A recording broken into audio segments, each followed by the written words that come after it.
예쁘죠? 노란 들꽃이에요. 아침에 산책하면서 데려온 아이예요. 이걸 보면서 오늘 보석 파트 2를 읽어보려고 합니다. 파트 2. 우리는 100% 죄인이다. 사람은 죄 덩어리이기 때문에 죄를 지으려고 결심할 필요조차 없습니다. 내 힘으로, 내 능력으로, 내 꾀로 이 세상에서 허사와 간사함을 경영해왔던 나 자신이 하나님 자리에 앉아 우상 노릇을 해온 죄인 중의 괴수임을 깨닫기 바랍니다. 죄는 하나님을 진노케 합니다. 왜 하나님이 진노하십니까? 우리가 죄 때문에 받는 고통이 너무 크기 때문입니다. 예수께서 달리신 십자가 위에 비참한 그 모습이 바로 우리 죄의 모습입니다. 예수님을 박은 못이 30cm인데 손바닥에 박으면 손이 찢어지니까 손목에 박고 발목에 박았습니다. 죄는 그렇게 비참하고 아픈 것입니다. 고통스러운 것입니다. 가장 확실한 지식은 내가 약하다는 것, 내가 아무것도 할 수 없다는 것을 확실하게 아는 것입니다. 내가 약하니까 나를 믿지 않게 되고 하나님께로 신뢰가 옮겨지는 것입니다. 내가 비천함을 자각해야 만세의 복이 있습니다. 죄는 용서받을 수 있지만 하나님은 내가 그 죄를 정복하기 원하십니다. 죄를 내쫓기 원하십니다. 죄를 내쫓아야 그 자리에 성령의 열매가 맺히기 때문입니다. 죄를 고백하고 나서 혹시 내가 간증했더니 다들 나를 무시해 하는 생각에 사로잡혔습니까? 그것이 정죄감입니다. 십자가에서 모든 죄가 처리된 것을 믿지 못하는 것입니다. 자백은 했는데 여전히 굴에 숨어서 수치심과 정죄감을 껴안고 있으면 열매를 맺을 수 없습니다.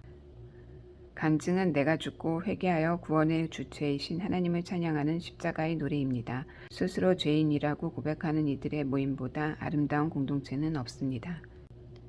어느 일간지 기사를 보니 가장 돈이 되는 말은 I am sorry라고 했습니다. 경제적으로 잘 사는 사람과 못 사는 사람을 대상으로 설문조사를 했는데 고액 연봉자들이 저소득층 사람들보다 사과를 잘한다고 나왔습니다.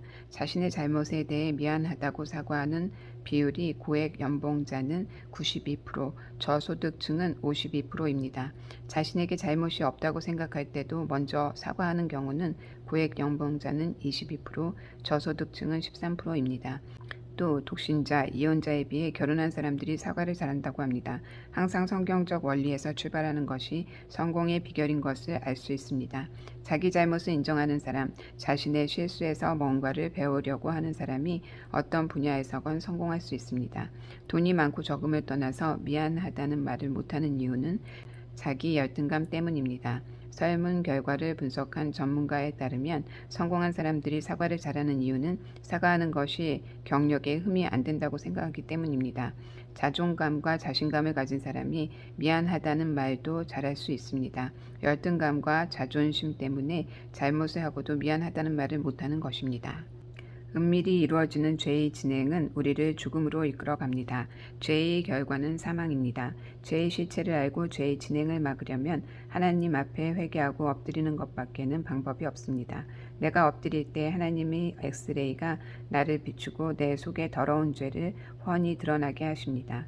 자신의 초함과 무능함을 드러내는 것이 하나님을 자랑하는 것입니다. 거짓말을 하고 나면 그 거짓말 때문에 수고하는 삶을 살게 됩니다. 내 죄에 대해 심각하지 않은 사람이 구약의 하나님을 잔인하다고 합니다. 예수님을 믿는 사람은 도덕의 기준이 높기 때문에 사소한 죄라도 드러나게 됩니다. 누구에게나 사랑의 감정이 생길 수 있습니다. 이미 결혼한 사람인데 나도 모르게 감정을 갖게 될 수 있습니다. 하지만 가정은 하나님이 맺어주신 공동체이기 때문에 내가 간음을 할 수 없는 겁니다. 누군가를 미워할 수 있습니다. 죽이고 싶을 정도로 미워하고 그 사람이 없어지기를 바랄 수도 있습니다. 그래도 그 사람이 하나님의 생명이기 때문에 살인을 못합니다. 하나님을 모르는 사람이 간음을 하고 살인을 하는 것은 어쩔 수 없는 일입니다. 인간이 죄인이기 때문에 막을 수가 없습니다. 하지만 하나님을 만난 사람, 하나님을 사랑하는 사람은 죄를 짓고 싶어도 지을 수 없습니다.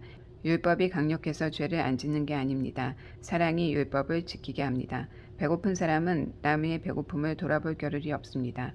내가 사랑으로 배불러야 다른 사람의 배고픔도 돌아보게 됩니다.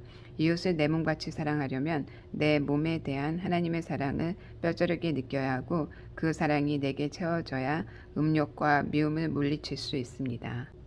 믿는 이들의 대표적인 악은 죄책감과 남을 비방하는 것입니다. 많은 사람이 악을 행한 후에 그 보상 심리로 경건을 가장합니다. 종교적인 열심은 크면 클수록 악입니다. 내가 버리지 못하는 습관과 게으름이 복음의 본질을 왜곡시킵니다. 인생은 누구도 장담할 수 없습니다. 의인은 없나니 하나도 없기 때문입니다. 우리는 죄짓는 의인입니다. 그럼에도 하나님의 말씀을 들은 우리는 오늘 회개하고 돌이켜야 합니다. 죄는 사람이 하나님이 되고자 하는 것입니다. 그래서 부지런하고 악한 사람이 이 세상에서 성공합니다. 착한 사람보다 부지런하고 악한 사람이 성공합니다. 자기가 하나님이 되려니 얼마나 부지런히 열심히 살아야겠습니까? 나의 선함과 완벽주의가 악입니다. 남들에게 언제나 칭찬받아야 하고 언제나 완벽해야 한다는 생각이 나를 죽이고 남을 병들게 합니다. 예수께서 죽은 나사로를 살리실 때 그냥 살려내지 않았습니다.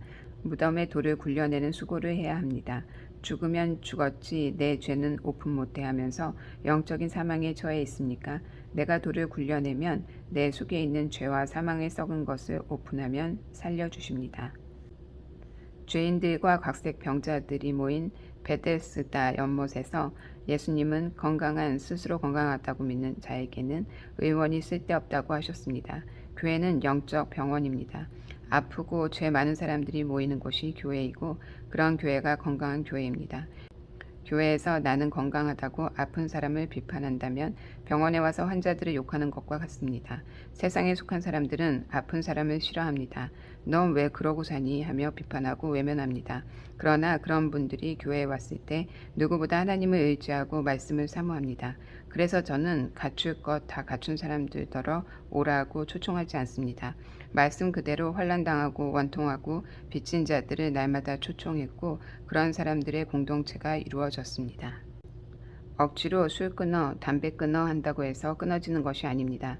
하나님을 너무 사랑하면 저절로 끊어지는 것입니다. 그래서 먼저 주님을 만나게 해야 합니다. 하나님을 사랑할 때 뭐든지 저절로 되는 것이 진정한 복입니다. 가장 비참한 사람은 예수님을 안 믿는 사람입니다. 죽기를 무서워하여 한평생 세상에 매여 종노릇하는 히브리서 2장 15절. 사람들에게는 어떠한 자유함도 없습니다. 세상 신분을 떠나 예수 그리스도의 종이 되는 것이 진정한 노예의 해방, 자유를 누리는 길입니다. 피할 수 없는 인생의 고통이 축복이 되기 위해서는 자기 죄를 알아야 합니다. 내 죄를 깨닫고 나면 나 같은 죄인 살리신 주님의 은혜 때문에 무엇을 하든 구원의 목적으로 하게 됩니다.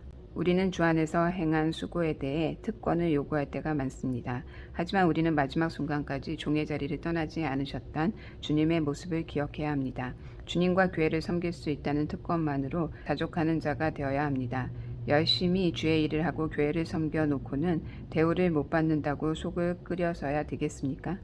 용서받지 못할 죄는 없습니다. 그러나 믿지 않으면 누구도 용서받을 수 없습니다. 바람을 피워서 아들까지 낳고 살다가 돌아왔다고 합시다.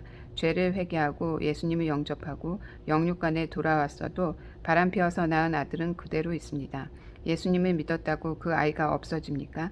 어쨌든 일평생 그 아이를 보면서 내 죄에 대해 아파하고 훈련받아야 합니다.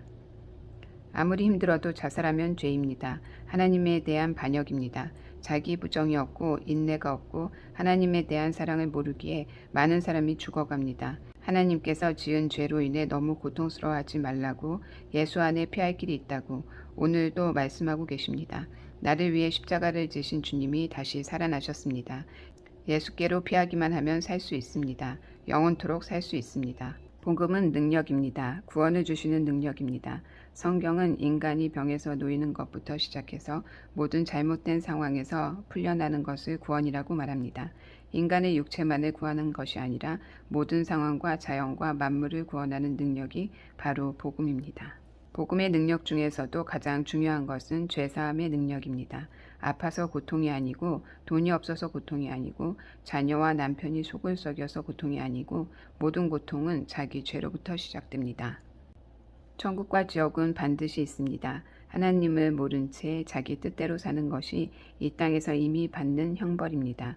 모든 것을 만드시고 모든 것의 주인이신 하나님을 뒤로하고 만들어진 피조물에만 목을 매는 것은 진리를 거짓으로 바꾸는 행위입니다. 왜 판단을 합니까? 의인은 없나니 하나도 없고 죄로 인한 사형 선고는 누구도 피할 수 없다고 하는데 자꾸 나는 아니라는 겁니다. 하나님께서 유죄 선고를 하셨다면 그 죄에서 어떻게 구원을 받을까 생각해야 하는데 나는 죄와 상관이 없다고 믿기 때문에 남을 판단하기에 바쁩니다.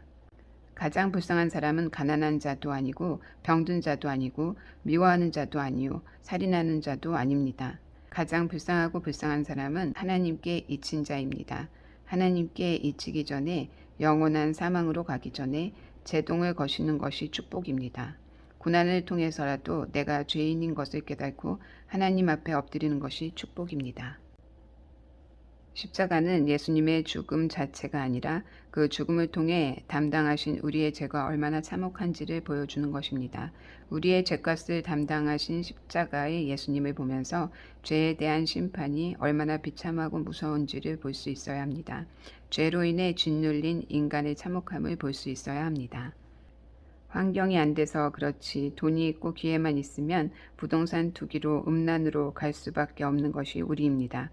교양과 두려움이 막아서 그렇지 얼마든지 미워서 살인할 수 있는 것이 나 자신의 모습입니다. 그것을 깨달을 때 심판을 피할 길이 있습니다. 자기의 행동으로 하나님을 모독하기를 원하는 사람은 하나도 없을 것입니다. 그러나 나의 사소한 행동 하나가 하나님에 대한 모독이 될 수 있다는 것을 알고 경계해야 합니다. 남자의 3대 죄는 정욕, 나태, 탐심이고 여자의 3대 죄는 교만, 시기, 질투입니다. 이 세상 모든 사람이 죄인입니다. 그래도 믿는 사람이 낫다고 하는 것은 내가 죄인이라는 것을 알기 때문입니다. 안 믿는 사람의 기준으로는 도덕적인 죄, 윤리적인 죄가 전부입니다. 거기에서 조금 더 나아가 양심의 죄까지 가면 대단한 사람입니다. 그런데 믿는 나는 하나님과의 관계에 영적인 죄를 생각하기 때문에 한 단계 더 높은 사람입니다. 믿음을 위한 노력조차도 내 원함이나 다른 박질로는 되지 않습니다. 오직 긍휼히 여기시는 하나님으로 말미암아 가능합니다. 하나님이 나를 선택하셨는지 아닌지 어떻게 알 수 있습니까? 내 행위가 어려워지면 알 수 있습니까? 합리적인 이성과 지식으로 알 수 있습니까? 하나님이 나를 선택하신 것은 믿음으로 알 수 있습니다. 내 힘으로는 의에 이를 수 없다는 것, 그것을 인정할 때 하나님의 선택을 알 수 있습니다. 가장 아름다운 것은 기쁜 소식 복음을 전하는 자의 발입니다. 죄와 절망 가운데 있던 내가 예수님을 믿고 살아난 것보다 기쁜 소식은 없습니다. 그 기쁨으로 다른 사람들을 살리기 위해 찾아가는 발걸음이야말로 가장 아름다운 것입니다. 내 죄를 깨닫는 만큼 하나님의 은혜를 알게 되는 것이 아름다운 소식입니다. 그래서 누군가를 위한 아름다운 일은 그 사람의 죄를 깨닫게 해주는 것에서 시작됩니다. 죄를 꼬집고 지적하라는 말이 아닙니다. 하나님의 사랑 안에서 그 사람이 죄를 회복하고 주님을 영접할 수 있도록 도우라는 뜻입니다. 어떻게 도울 수 있습니까? 상대방의 죄와 상관없이 나는 내 죄를 고백하면 됩니다. 큰 죄인인 내가 어떻게 하나님 때문에 살아났는지 그것만 이야기하면 됩니다. 죄를 고백하는 회개의 언어야말로 가장 아름다운 언어입니다. 여인이 어찌 그 젖 먹는 자식을 잊겠으며 자기 태에서 난 아들을 긍휼히 여기지 않겠느냐. 그들은 혹시 잊을지라도 나는 너를 잊지 아니할 것이라. 내가 너를 내 손바닥에 새겼고 너의 성벽이 항상 내 앞에 있나니. 이사야 49장 15에서 16절. 하나님은 우리를 손바닥에 새기시고 잊지 않으십니다.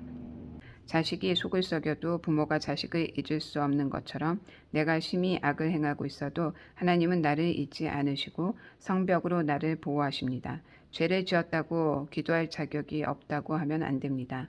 죄를 지어도 약속의 말씀이 있기에 우리는 하나님께 매달릴 수 있습니다.